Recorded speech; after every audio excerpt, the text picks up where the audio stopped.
छत्तीसगढ़ के बस्तर लोकसभा चुनाव में मतदान के लिए कुछ ही घंटे बाकी हैं। तैयारियां किस तरह की है, इस बारे में बात करने के लिए हमारे साथ बस्तर के कलेक्टर विजय दयाराम हैं। सर, ये बताइए क्या तैयारियां हैं बस्तर लोकसभा में चुनाव को लेकर? कुछ ही घंटे बाद से मतदान शुरू हो जाएगा। बस्तर लोकसभा निर्वाचन जो है कल संपादन होने जा रहा है।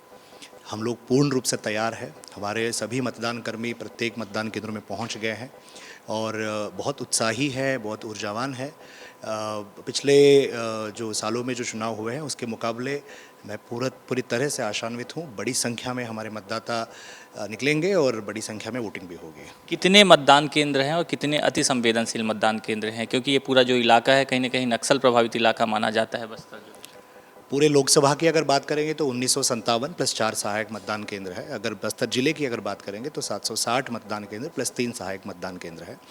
संवेदनशील अति संवेदनशील जो है कैटेगराइजेशन अलग अलग ज़िले में उनकी जो सिक्योरिटी कंसर्न्स को ध्यान में रखते हुए किया जाता है। पूरी लोकसभा की अगर बात करेंगे तो 234 मतदान केंद्र ऐसे हैं जिसको अति संवेदनशील चिन्हांकित किया गया है। अगर सुरक्षा व्यवस्था की बात करें तो क्या क्या सुरक्षा व्यवस्था तैनात की गई है कि लोग जो है बेहतर तरीके से मतदान कर पाएँ, क्योंकि लगातार प्रशासन के द्वारा मतदान जागरूकता अभियान भी चलाया जा रहा है? जी, सुरक्षा के दृष्टिकोण से जो हमारे अति संवेदनशील मतदान केंद्र है वहाँ पे हम लोगों ने एरिया डोमिनेशन से लेके जो जवानों की जो तैनाती जो है उसको कंप्लीट कर लिया है।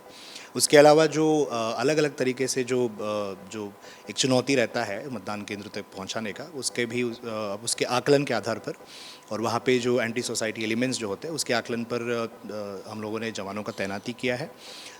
मतदान के प्रतिशत को बढ़ाने के लिए जो स्वीप रैली लगातार जो हम लोग चलाए जा रहे हैं, विधानसभा में भी इसमें हमको बड़ी सफलता मिली थी। हमारे तीनों विधानसभा क्षेत्रों में बड़ी मात्रा में हमारे मतदाता बाहर निकले थे और बड़ी संख्या में वोट भी किए थे। मैं आशान्वित हूँ कि हमारे स्वीप रैली का एक यशस्वी तरीके से परिणाम कल देखने को मिलेगा। चांदा मेटा एक नया मतदान केंद्र बनाया गया है। आज़ादी के बाद पहली बार वहाँ के लोग जो है अपने गाँव में जो है मतदान करेंगे। कितनी तैयारियाँ की आपने इसके लिए?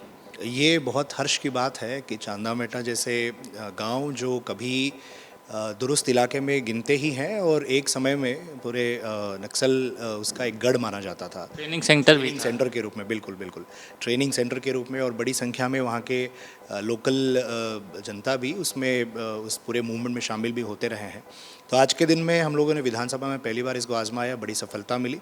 अगर नेशनल आम चुनाव की अगर बात करेंगे तो पहली बार वहाँ पे आज़ादी के पश्चात आम चुनाव में वहाँ के लोग सहभागी रहेंगे।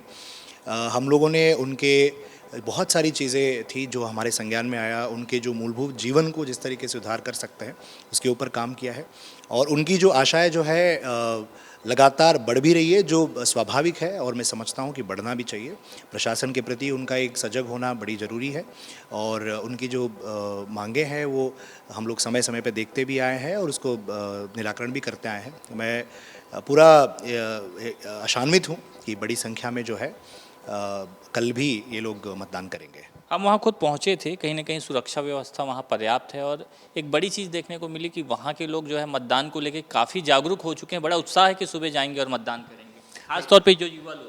जी, यही है एक लोकतंत्र का और प्रजातंत्र का एक पर्व जो है। इसमें प्रत्येक व्यक्ति का जो भी पात्रता रखता है उसका एक अधिकार है।